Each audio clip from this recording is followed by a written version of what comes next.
Here's an interesting fact for you. It's been 7 episodes and I've not mentioned the S word once. And hey, here's the deal. If you subscribe now, I won't ask for another 7 episodes. But if you don't, there's no guarantees. See, right now, about 70% of you watching aren't subscribed. And you know what? That's your right.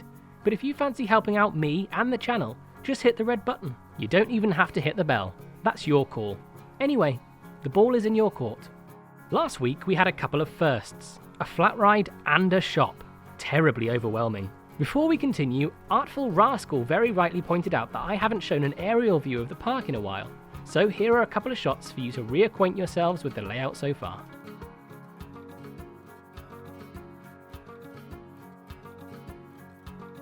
This week we're placing down yet another ride. Can you believe it? I have gone for the Huss Topspin, or as it's known in Planet Coaster, Overpower. I felt it created a wonderful vista from the Worthies eating area. Whilst you're being dangled far too close to stagnant water fountains, your loved ones can laugh at your misfortune as they tuck into their fish and chips. Seeing as most of our park is flat so far, I decided to raise the topspin about 2 meters off the ground and then blended the terrain.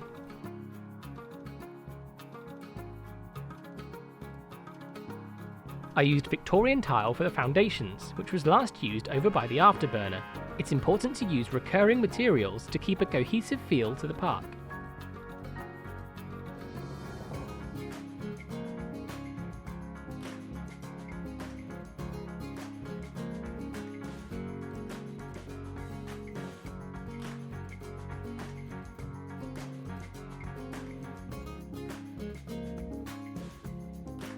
Plaster walls created a nice concrete trim all the way round.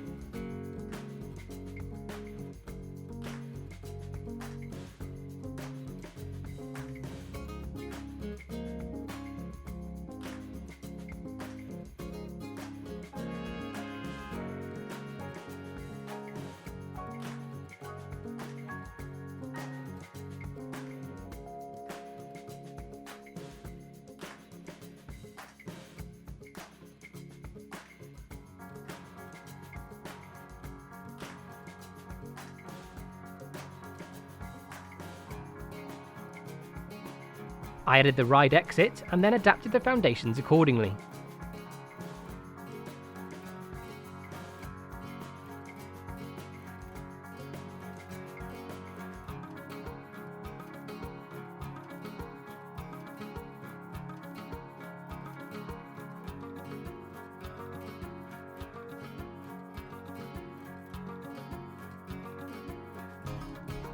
At first, I started time-lapsing the pathing process. Little did I know, it would be an ungodly nightmare.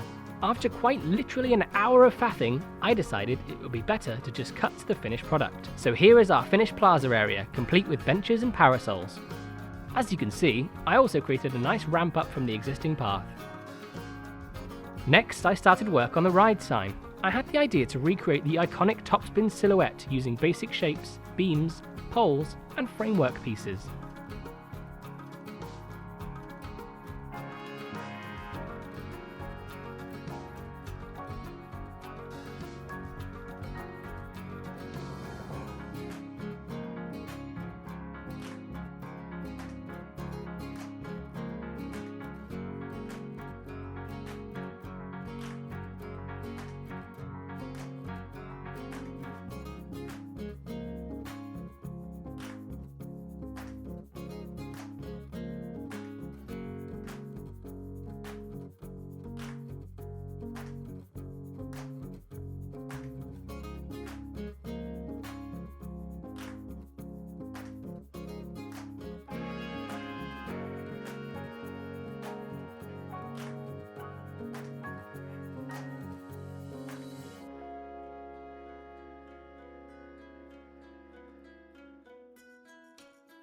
Once again, you'll see it's missing a name, and you guessed it, comment your suggestions down below for a chance to put your own personal stamp on Worthington Farms.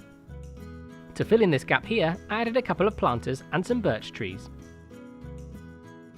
For the space behind the ride, I felt it likely there would be a maintenance area to service the surrounding attractions. The topspin, for example, utilises fountains, and therefore would need some sort of water treatment facility and pump system in close proximity.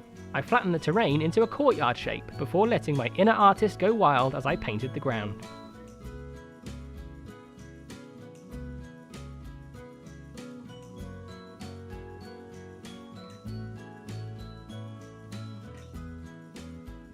I realise I'm probably being far too ambitious in what facilities a real park would have for such a ride, but it felt like a lovely bit of backstage detail nonetheless.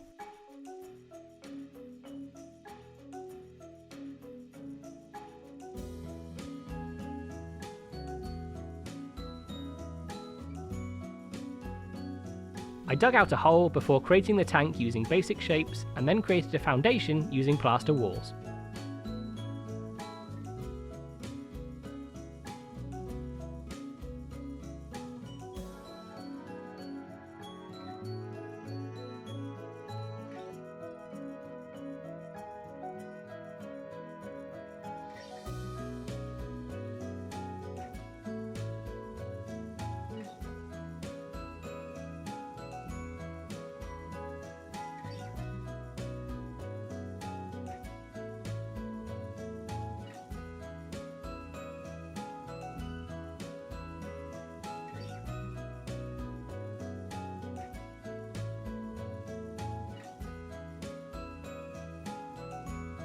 I filled the tank with water before creating some piping to connect the two.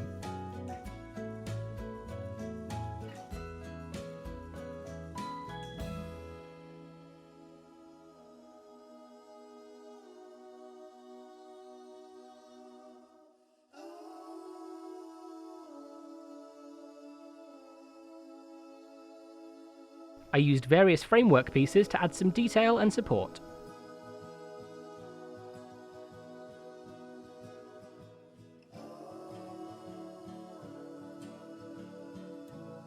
Back to the tank, I added metal fencing, a walkway, and steps.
I fenced off the whole area and then finished off with some safety signage.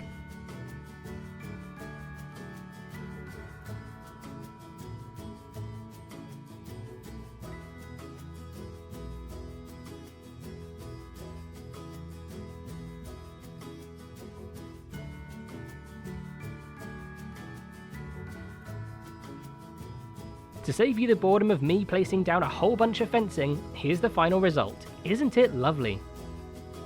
I used a mixture of wooden, metal, and picket fences.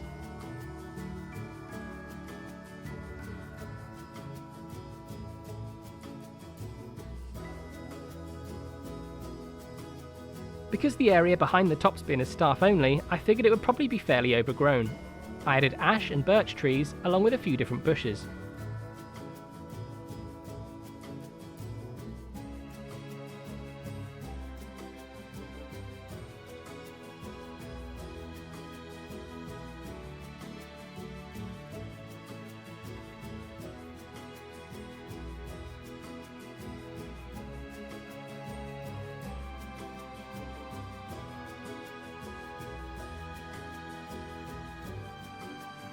To bridge the gap between the two levels, I added a concrete wall to the edge of the courtyard.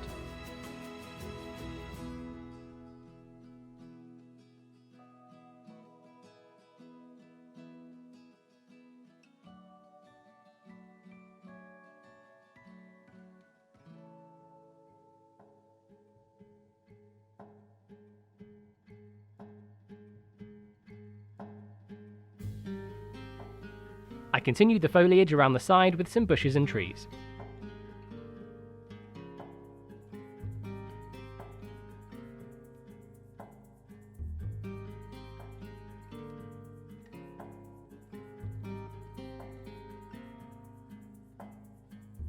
Next, I started work on some coverage for our maintenance staff. Is it a tent, an awning, even a gazebo? Who knows, but it exists, and it casts some wonderful shade and provides some cover from the rain.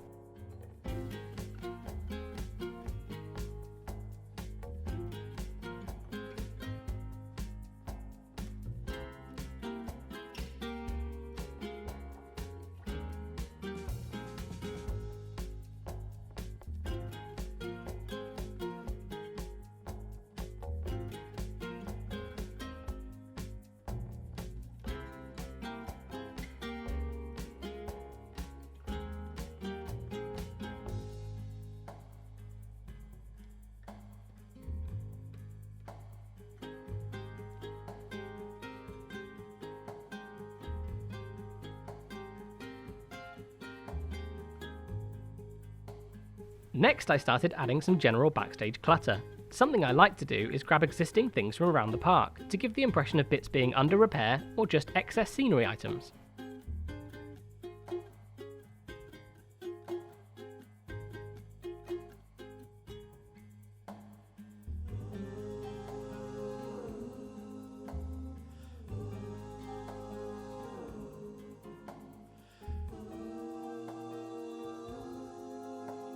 I added a truck and painted it in that famous Worthington Farms blue.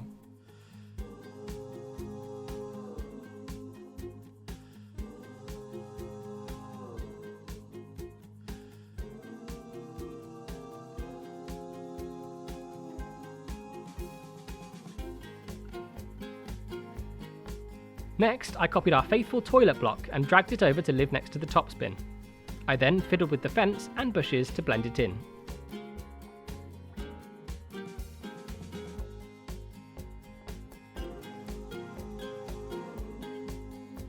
I moved the bins around ever so slightly so it doesn't look like an exact copy, even though we all know that's what it is.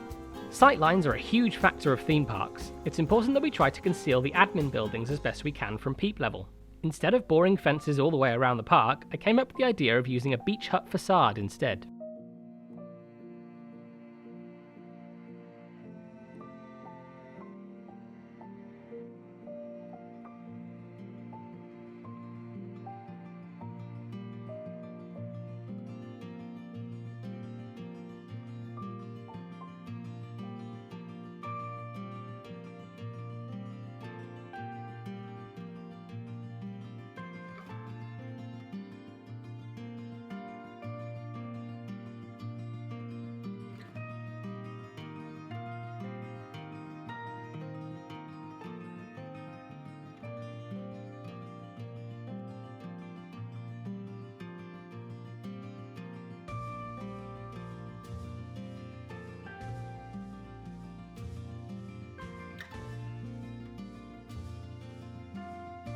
This also seemed like a great place to pop down some vending machines.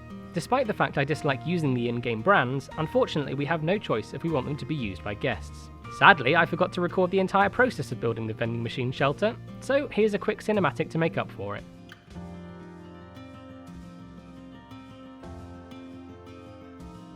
I finished this area off with some shrubbery and then some signage.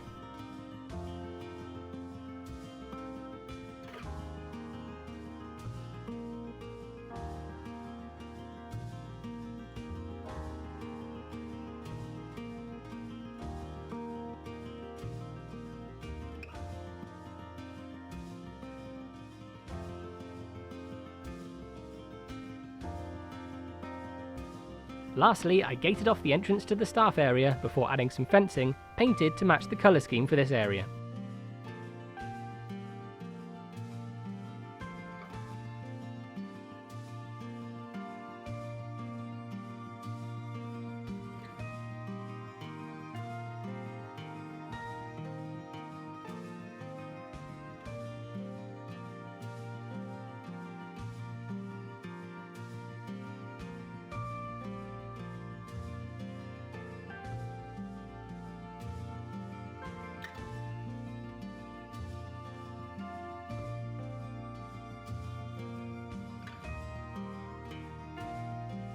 A few small details to finish everything off, and that's us done.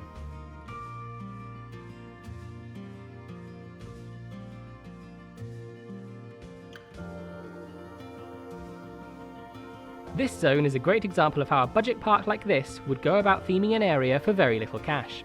The beachy seafront vibes are so vivid, all that's missing is a seagull to swoop down and grab your sausage. Battered sausage, that is. As always, enjoy the cinematics, and I'll see you next week.